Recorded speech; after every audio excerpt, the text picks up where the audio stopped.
When migrants and refugees traveling from northern Africa to southern Italy make it to Rome, they have few places to stay. Some end up in this parking lot by an abandoned bus depot. We have the Eritrean part, we have the Somalian, we have the Sudani part. For the past 2 years, Andrea Costa has led an association of volunteers called Baobab Experience, who've helped 70,000 migrants who've stopped here, giving them free meals and legal advice on filing asylum claims. And it started because in Roma, the authorities didn't organize anything for the migrants in transit in this city. There was not a first reception hub for migrants of any kind. Rome, like most of Italy, has gotten by without a proper reception system for migrants because most pass through quickly, on their way to wealthier northern European countries, where they see better opportunities at integration or reuniting with relatives. 500 miles north of Rome, the picturesque Italian hillside town Ventimiglia has become a launching pad for migrants who make it to Italy and head north, trying to cross into France just 6 miles away. But many migrants are stuck at the border in nomadic limbo. Under this bridge by the river, there's a few hundred migrants camped out, some for days, others for months or even a year, as they attempt to cross the border into France. For many, it's a repeat visit here, having made it into France only to be caught by police and sent back to Italy. Now, with an increased presence of border patrol on the trains and in the mountains, many are worried here about how and if they will ever make it across. Ali is from Sudan. 3 years ago, he fled by foot and by bus to Libya. Though it has a UN-recognized government, since the fall of Muammar Gaddafi in 2011, Libya has become a failed state divided by rival militias. Like many other migrants, Ali was arrested and detained for 7 months by a militia that demanded money for his release. If you pay, they will release you. If you don't, they will start beating you. They give you electric shocks. There is no food, no water. Even if you ask for water, they will kick you. I was beaten every day. Ali eventually collected enough money for his release, worked as a driver, and saved $1,500 to pay smugglers for a spot on an overloaded rubber raft bound for Italy. After 6 days at sea, with 150 passengers aboard, the raft started to sink. A German ship came to their rescue and brought the survivors to Italy in July. Seeing no support or opportunities for refugees like him in Italy, within a month, he made his way to the northern border of Italy and set his sights on France or Germany. I will try until I succeed, because I have no other choice. There's no organization to help you to get into France. There is no way. My only way is my feet. Ali has crossed into France 6 times on foot, but each time, French police caught him and sent him back to Italy. That's because of the Dublin regulation, a 2003 agreement among the 28 nations of the European Union that requires asylum seekers to apply in the first country they arrived in. So migrants who land in Italy and transit to Northern Europe are always at risk of being sent back.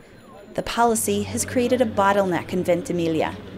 The only shelter for stranded migrants is a Red Cross camp, where men, women, and children from countries like Afghanistan, Somalia, and Ethiopia stay, as they decide whether to attempt a border crossing or seek asylum in Italy.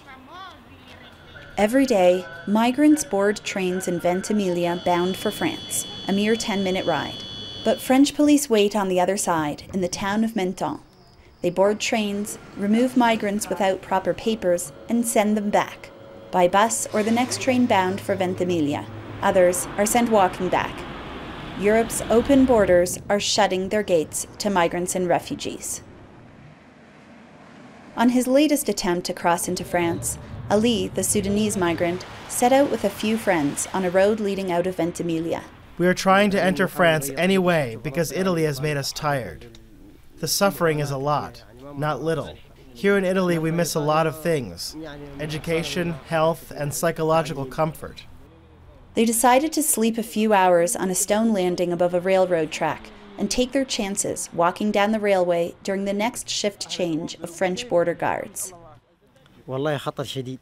It's very dangerous on the railway, because if a train comes, you will get an electric shock, and it will kill you. But I will take the risk. We came to Europe to study, for our future. We didn't come to escape a quick death for a slow death. The tantalizing lights of the French Riviera beckon in the distance, but Ali won't get there. We later learn, once again, French police caught him and sent him back to Italy.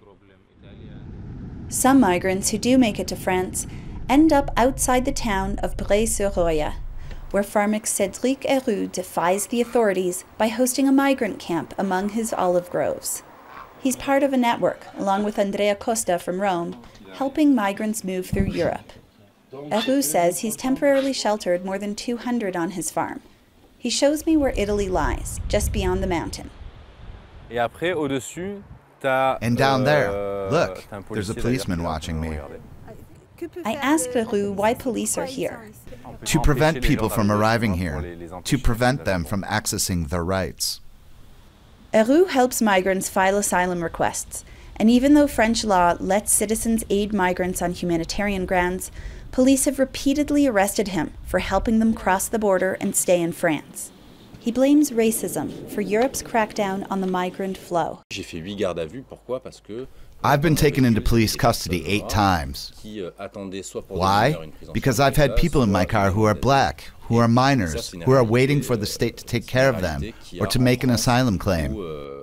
This is a reality that exists in France. Back in Rome, the results of the stepped-up EU enforcement of the Dublin regulation are visible.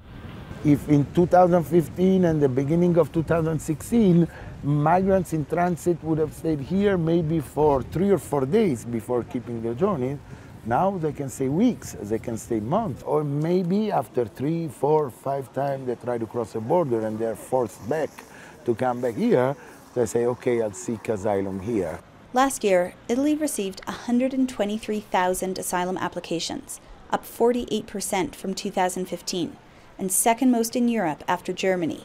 By November this year, Italy received another 116,000 applications. Italy grants asylum in around 40% of its cases, which lets migrants stay legally for up to 5 years before renewing their resident permit. Hamda Ahmed from Somalia has been waiting on her asylum claim for 6 months. She's living with her husband and 2 children in a Red Cross camp in Rome, where they receive meals, clothing, and shelter. In 2015, they fled to Libya, took a boat across the Mediterranean Sea to Italy, and later reached Germany. We were there for 2 years, and my son was born there. The life was good and comfortable. There was school, everything you need.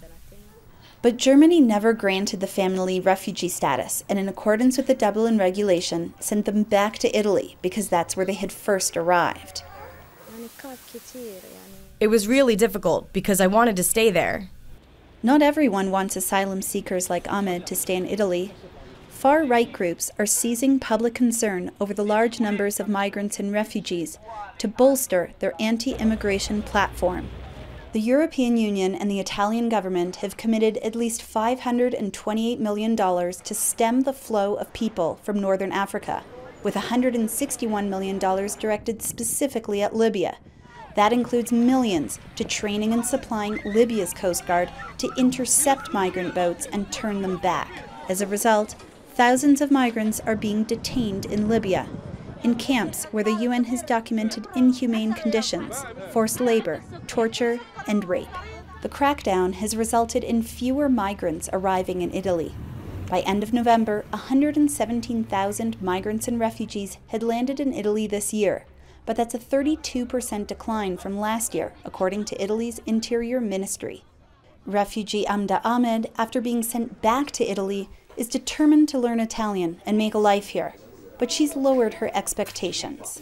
I just loved the idea of Europe. I thought all the people had money, a car, good houses, a really good life.